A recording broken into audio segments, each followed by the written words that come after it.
درود بر کوروش بزرگ.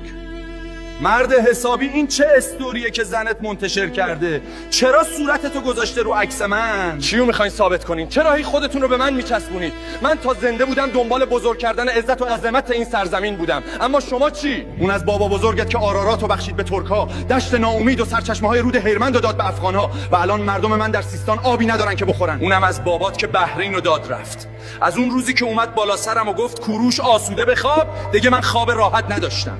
حالا تو اومدی میخوای میراثدار امپراتوری من باشی؟ اونم با همدستی اونایی که به ایرانمون حمله کردن؟ تو تنها جایی که میتونی پادشاهش باشی صفحه اینستاگرامته.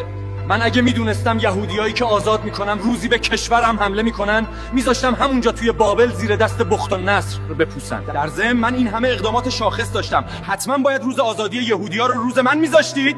اهورامزدا به کمر هر دوتون بزنه. غلط کردیم